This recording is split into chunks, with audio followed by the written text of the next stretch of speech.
बाबर की मृत्यु हुई 26 दिसंबर 1530 को। तो उसके बाद उसका पुत्र हुमायूं शासक बनता है। कौन बनता है? हुमायूं शासक बनता है। तो आज हम हुमायूं के बारे में पढ़ेंगे। हुमायूं के बारे में थोड़ा सा जान लेते हैं। हुमायूं बाबर के साथ पानीपत के युद्ध में भी साथ ही था। सारे युद्ध में बाबर का साथ ही रहता था हुमायूं, और बाबर उसको अच्छी शिक्षा देता था और उसको युद्ध में लड़ने के लिए प्रेरित करता था। तो आज हम हुमायूं के बारे में पढ़ेंगे। हुमायूं ने भारत पर 2 बार शासन किया था। हुमायूं का जो शासन काल रहता है वो 2 बार रहता है। एक तो रहता है 1530 से 1540 तक। कब तक रहता है? 1530 से 1540 तक। 1530 में हुमायूं शासक बनता है और 1540 में शेर खां के द्वारा या शेरशाह सूरी के द्वारा इसे पराजित कर दिया जाता है और हुमायूं सिंध प्रांत में चला जाता है। उसके बाद हुमायूं वापस आता है 1555 को। कब आता है? 1555 को। और फिर 1 साल तक शासक रहता है। उसके बाद 56 में इसकी मृत्यु हो जाती है। सीढ़ियों से गिर जाने के कारण इसकी मृत्यु हो जाती है। तो आज हम हुमायूं के बारे में पढ़ेंगे। ऐसे तो हुमायूं नाम का जो शाब्दिक अर्थ होता है वो होता है सौभाग्यशाली। हुमायूं का शाब्दिक अर्थ क्या होता है? सौभाग्यशाली। लेकिन नाम का ही अर्थ है सौभाग्यशाली। हुमायूं सौभाग्यशाली नहीं है, क्योंकि ये कई युद्ध में हारा और इसके बारे में हम पढ़ेंगे किस तरह ये सौभाग्यशाली नहीं है। तो हुमायूं का जो पूरा नाम है वो है नसीरुद्दीन मोहम्मद हुमायूं। जैसे बाबर का जहीरुद्दीन मोहम्मद हुमायूं, उसी तरह हुमायूं का नाम है नसीरुद्दीन मोहम्मद हुमायूं। क्या नाम है? नसीरुद्दीन मोहम्मद हुमायूं। हुमायूं का जो जन्म होता है वो जन्म होता है 6 मार्च। कब? 6 मार्च और 1508 को। कब होता है जन्म? 6 मार्च 1508 को काबुल में होता है। कहां पे होता है? 6 मार्च 1508 को काबुल में इसका जन्म होता है। काबुल कहाँ है? पाकिस्तान की राजधानी है काबुल। इसके बाद इसके पिता कौन है? तो पिता है बाबर। कौन है? पिता है बाबर। और बाबर के बारे में हमने पहले वीडियो में देख चुके हैं कि बाबर ने किस तरह भारत में शासन किया। तो अगर जिसने वीडियो नहीं देखा वो पहला वीडियो जाके देख ले एक बार। तो इसके पिता है बाबर और इसकी माता है महाम सुल्ताना। कौन है? हुमायूं की माता कौन है? महाम सुल्ताना। अब हुमायूं 6 मार्च 1508 को इसका जन्म होता है और इसका राज्याभिषेक होता है इसका 26 दिसंबर और 1530 को तो बाबर की मृत्यु हो जाती है। और इसके 4 दिन बाद, मृत्यु के जस्ट 4 दिन बाद 31 दिसंबर 1530 को हुमायूं का राज्याभिषेक होता है। कहाँ होता है? आगरा में होता है। कहाँ होता है इसका राज्याभिषेक? आगरा में होता है। अब हुमायूं के बारे में कुछ विशेषताएं कि हुमायूं अफीमची था। अफीमची, अदूरदर्शी और किताबी कीड़ा। अफीमची देखते हैं सबसे पहले। अफीमची का अर्थ होता है कि हुमायूं हमेशा अफीम के नशे में टल्ली रहता था। मतलब हमेशा नशा करके रहता था। अफीम के नशे में हमेशा टल्ली रहता था, इसलिए इसे अफीमची भी कहा जाता है। नेक्स्ट है कि अदूरदर्शी। इसको यह भी पता नहीं रहता था कि कौन सा शासक अपने ऊपर आक्रमण करने वाला है, ये या कौन सा शासक अपने तरफ युद्ध करने की रणनीति बना रहा है या सोच रहा है। इसलिए दूर की इसकी कोई चिंता नहीं रहती थी। इसका मतलब है अदूरदर्शी। तीसरा है किताबी कीड़ा। किताबी कीड़ा इतना पढ़ता था, अभी वर्तमान में होता तो शायद कलेक्टर क्या बन जाता। किताबी कीड़ा कि इतना पढ़ाई करता था कि हमेशा बस पढ़ने में रहता था। इसने खुद की एक लाइब्रेरी भी खोल ली थी पढ़ने के लिए, और उसी लाइब्रेरी की सीढ़ियों से पढ़ता हुआ नीचे उतर रहा था तो नीचे गिर गया और सीढ़ियों से गिर जाने के कारण इसकी मृत्यु भी हो गई थी। आगे देखेंगे मृत्यु के बारे में कैसे होती है। तो अब देखते हैं हुमायूं के भाई बहन। हुमायूं के भाई बहन कौन कौन है? तो हुमायूं किसका पुत्र था? बाबर का।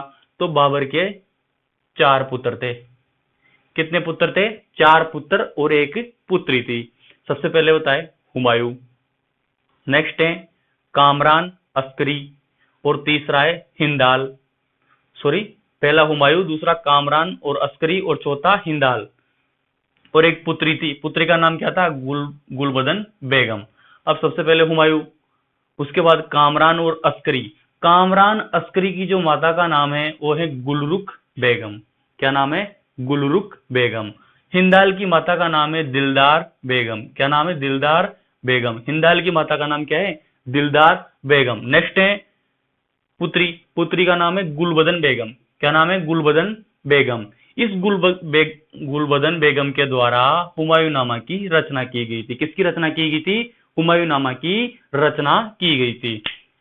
तो हुमायूं के ये सॉरी बाबर के 4 पुत्र, अरे हुमायूं के भाई बहन का नाम यहाँ पे आ गया। इसके बाद नेक्स्ट बात करते हैं कि हुमायूं को बाबर ने अपने साम्राज्य का शासक नियुक्त किया था, मतलब हुमायूं शासक बना था, तो उत्तराधिकारी घोषित किया था। अब हुमायूं ने अपने साम्राज्य का विभाजन कर दिया। बाबर ने कहा था कि जो मेरा साम्राज्य है इसको तुम अपने चारों भाइयों में बांट लियो। तो हुमायूं किस तरह अपने जो साम्राज्य था उसका विभाजन करता है चारों भाइयों में।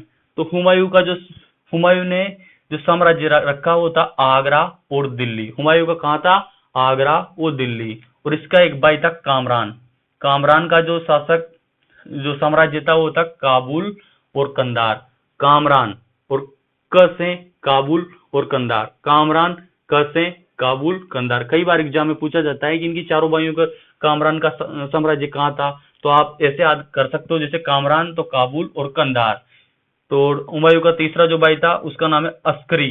तो अस्करी को इसने संभाल का क्षेत्र दिया था। कहाँ का क्षेत्र दिया था? संभाल का क्षेत्र दिया था। नेक्स्ट है हिंदाल। हिंदाल को इसने मेवात का क्षेत्र दिया था। कहाँ का दिया था? मेवात का क्षेत्र दिया था। और इसका एक चचेरा भाई भी था। हुमायूं का एक चचेरा भाई था जिसका नाम है सुलेमान मिर्जा। क्या नाम है? सुलेमान मिर्जा। इसको इसने बदकासा का क्षेत्र दिया था। कहाँ का दिया था? बदकासा का क्षेत्र दिया था। इस तरह हुमायूं ने अपने चारों भाइयों में अपना साम्राज्य को बांट लिया था। हुमायूं ने आगरा और दिल्ली का रखा, कामरान ने काबुल कंधार का दिया, और अस्करी को संभात का दिया, हिंदाल को मेवात क्षेत्र का दिया, और चचेरा भाई था, चचेरे भाई को इसने बदकासा का क्षेत्र दिया था। हुमायूं के प्रतिद्वंदी देखे, उसके आसपास जो आक्रमण करने वाले शासक थे उसमें एक तो था गुजरात का बहादुर शाह। कहाँ का? गुजरात का बहादुर शाह। और नेक्स्ट दूसरा था वो था शेर खां, जिसे शेर खां और शेरशाह की उपाधि मिली थी। आगे देखते हैं हुमायूं ने कहाँ कहाँ युद्ध लड़े, कौन कौन से युद्ध लड़े, तो युद्ध लड़ने के क्या कारण थे। सबसे पहले हुमायूं ने 1531 में, कब? 1531 में कालिंजर के किले पर आक्रमण किया। कहां पर किया? कालिंजर के किले में आक्रमण किया। कब किया? 1531 में। कब किया? कालिंजर के किले में 1531 में आक्रमण किया। और वहां का जो शासक था वो कौन था? प्रताप रुद्रदेव। कौन था? प्रताप रुद्रदेव। हुमायूं ने कालिंजर के किले के आसपास घेरा डाल लिया, और घेरा डाल के वहां रहा, कुछ दिनों तक वहां रहा, लेकिन फिर आखिरी में प्रताप रुद्रदेव ने हुमायूं के साथ संधि कर ली। क्या कर ली? संधि कर ली, और कुछ पैसे दे दिए, तो हुमायूं वहां से लौट आता है। और जो नेक्स्ट युद्ध करता है वो है दोहरिया का युद्ध। कहाँ का होता है? दोहरिया का युद्ध। ये कब होता है? 1532 में। कब होता है? 1532 में। दोहरिया का युद्ध ये 1532 में होता है। इसमें अफगानों के बीच होता है। किस किस के बीच होता है? हुमायूं वर्सेज अफगानों के बीच होता है। इसमें अफगानों का साथ कौन देता है? वो देता है एक तो मोहम्मद लोदी। मोहम्मद लोदी कौन देता है? मोहम्मद लोदी देता है। और दूसरा कौन देता है? मोहम्मद लोदी का साथ कौन देता है? शेर का देता है। कौन देता है? शेर का, जिसे हम शेरशाह सूरी के नाम से भी जानते हैं। शेर का इसका साथ देता है। लेकिन इस युद्ध में हुमायूं विजय रहता है। कौन रहता है? हुमायूं विजय रहता है। इधर हुमायूं वर्सेज इधर कौन थे? अफगान थे, मोहम्मद लोदी था और शेर का सूरी था। लेकिन फिर भी कौन विजय रहता है? हुमायूं यहाँ पर भी विजय रहता है। विजय रहने के बाद ये यहाँ पर जैसे युद्ध को जीत जाता है, दोहरिया का युद्ध को जीतता है, और जीतने के बाद यूपी के क्षेत्र में आगे बढ़ता है। यूपी के क्षेत्र में आगे बढ़ता हुआ कहाँ आ जाता है? चुनारगढ़ का चला जाता है। कहाँ पे चला जाता है? चुनारगढ़ पे चला जाता है। कहाँ पे चला जाता है? चुनारगढ़ पे चला जाता है। और चुनारगढ़ जाने के बाद वहां पर भी ये घेरा डाल लेता है। तो चुनारगढ़ का घेरा कब डाला था? 1532 में। कब डाला था? 1532 में। यहां से युद्ध लड़ता है और सीधा चल के कहाँ आ जाता है? ये चुनारगढ़ आ जाता है। तब तक ये शेर खां भी कहाँ आ जाता है? चुनारगढ़ पर आ जाता है। तो ये होता है चुनारगढ़ का घेरा। यानी इसने यहाँ से घेरा डालने के बाद कहाँ आ गए? चुनारगढ़ पर आ गया। अब चुनारगढ़ पे आते ही हुमायूं ने चुनारगढ़ को शेर खां से छीनने का प्रयास किया। क्या किया? शेर का जो सूरी होता है उसे ये चुनारगढ़ छीनने का प्रयास किया। फिर क्या किया? दोनों ने नहीं मिला इसको, उसने मना कर दिया। तो फिर इसने क्या किया? संधि हो गई दोनों के बीच। क्या हो गई? संधि हो गई। तो हुमायूं और शेर खां के बीच संधि हो गई। क्या हो गई? संधि हो गई। अब इस संधि में क्या होता है? इस संधि में शेर खान ने हुमायूं को कुछ पैसे दे दिए, बहुत सारे पैसे दे दिए, और अपने एक पुत्र शेर खान ने इस संधि में बहुत सारे पैसे दिए, और एक पुत्र जिसका नाम था, क्या नाम था, कुतुब खां, कुतुब खां को हुमायूं की सेवा में भेज दिया। क्या क्या दिया था, एक तो बहुत सारे पैसे दे दिए, और एक कुतुब खां को सेवा में भेज दिया। तो हुमायूं यहां भी खुश हो गया। युद्ध ही नहीं लड़ा इसने, तो अधिकतर तो युद्ध ही नहीं लड़ा, संधियां करके ही वापस आ गया। अब देखते हैं, यहां पर ये हो गया। इसके बाद नेक्स्ट जो चौथा युद्ध, ये होता है बहादुर शाह से। किससे होता है, बहादुर शाह से इसका संघर्ष होता है। ये कब होता है, 1535 से 1536 में। कब होता है, 1535 से 1536 में। कब होता है, 1535 से 1536 में होता है। कब होता है, 1535 से 1536 में। यो हुमायूं वर्सेज गुजरात के शासक बहादुर शाह के मध्य होता है। किस किस के मध्य होता है, हुमायूं वर्सेज गुजरात के शासक बहादुर शाह के मध्य होता है। इसमें हुमायूं गुजरात के शासक बहादुर शाह से लड़ने गया था, लेकिन गुजरात का जो बहादुर शाह था, ये कहां पे चला गया, चित्तौड़ पे चला गया। चित्तौड़ पे युद्ध लड़ने चला गया। और चित्तौड़ की रानी कौन थी, करमावती। किसकी, ये करमावती विक्रमादित्य की मां। अब जैसे ही ये हुमायूं बहादुर शाह से लड़ने गया, और बहादुर शाह कहां गया, चित्तौड़ की रानी करमावती से लड़ने आ गया। तो करमावती ने क्या किया, करमावती ने एक राखी भेजी हुमायूं को। किसको भेजी, राखी, कि तू मेरा भाई है। राखी भेजी, राखी के साथ एक लेटर भेजा कि तू मेरा भाई है, और तू मेरे से यहाँ पर मेरे को, ये बहादुर शाह को मेरे से आक्रमण कर रहा है, तो तू मेरी सहायता के लिए आ। लेकिन हुमायूं यहाँ पर नहीं आया। क्यों नहीं आया, इसका भी एक कारण है। क्योंकि जो ये गुजरात का जो बहादुर शाह था, इसने भी हुमायूं को एक लेटर लिखा कि मैं ये जो युद्ध लड़ रहा हूं, ये एक धर्म युद्ध है, ये जिहाद धर्म युद्ध है। अगर हुमायूं तूने अगर इसमें युद्ध में अगर मेरे मतलब तू करमावती का साथ दिया तूने, तो तू मतलब एक मुसलमान होने के लायक तूने ये गलत किया है। तो फिर हुमायूं यहाँ पर किसी का साथ नहीं देता है, और किसी का भी साथ नहीं देता है। तो फिर ये गुजरात का बहादुर शाह ये चित्तौड़ में आक्रमण करता है, और चित्तौड़ में विजय प्राप्त करता है। इसके बाद हुमायूं रुका नहीं, फिर इसने दोबारा इस बहादुर शाह पे आक्रमण किया, तो इस संघर्ष किया। तो संघर्ष में ये मालवा और गुजरात पर अधिकार हो गया। हुमायूं ने, जैसे हुमायूं ये बहादुर शाह ये चित्तौड़ को जीतकर वापस आता है, तो फिर ये हुमायूं इस पे संघर्ष करता है, और मालवा और गुजरात में अधिकार कर लेता है। कहां कहां अधिकार कर लेता है, और मालवा और गुजरात पर अधिकार कर लेता है, और मांडू का किला और चंपानेर किला जीत लेता है। इस चंपानेर किले से इसने बहुत सारी धन संपत्ति जीती थी। हुमायूं यहाँ पर जीतने के बाद अपने भाई को शासक घोषित कर देता है, मतलब यहाँ का जो शासक अपने भाई को कर देता है। लेकिन एक वर्ष तक हुमायूं का भाई यहाँ पर शासक रहता है। उसके बाद जो गुजरात का बहादुर शाह था, वो वापस इसमें अधिकार कर लेता है। चुनारगढ़, शेर खां दोबारा चुनारगढ़ के किले पर आक्रमण करता है। एक बार तो पहले कर चुका था, लेकिन संधि करके वापस आ गया। लेकिन इसी तरह फिर दोबारा आक्रमण करता है चुनारगढ़ के किले पे। वो कब करता है, 1538 में। कब करता है, 1538 में। इसमें हुमायूं ने अधिकार कर लिया, दोबारा चुनारगढ़ के किले पर अधिकार कर लिया था, क्योंकि पहले तो संधि करके आ चुका था, अब दोबारा अधिकार कर लिया, और बंगाल पर भी अधिकार कर लिया। और यहाँ चुनारगढ़ का जो शासक कौन था, वो शेर खां था। तो शेर खां ने क्या किया, जो संधि पर अपने पुत्र कुतुब खां को दिया था, उसको भी वापस बुला लिया। क्या किया, वापस बुला लिया हुमायूं के भाई। इसी बीच क्या होता है, इसी बीच जैसे ही ये कुतुब खां को वापस बुलाता है और हुमायूं चुनारगढ़ पर अधिकार करता है, इसी बीच हुमायूं के भाई जो हुमायूं का भाई हिंदाल ने आगरा में स्वयं को स्वतंत्र बादशाह घोषित कर दिया। पर हुमायूं के जो मतलब उनके प्रतिद्वंदी से सहायता करने वाले थे, उसकी इसने हत्या करवा दी थी। किसने हत्या करवा दी थी, हिंदाल ने हत्या करवा दी थी। इस बात का पता जैसे हुमायूं को चला, तो हुमायूं यहाँ चुनारगढ़ से वापस लौटता है, बंगाल से वापस लौटता है। तो बंगाल से वापस लौटता है, तो ये आ रहा था जीटी रोड से आ रहा था, और जीटी रोड में इसका इंतजार कौन कर रहा था, शेर खां। कौन कर रहा था, शेर खां। तो जीटी रोड पे कौन था, शेर खां था।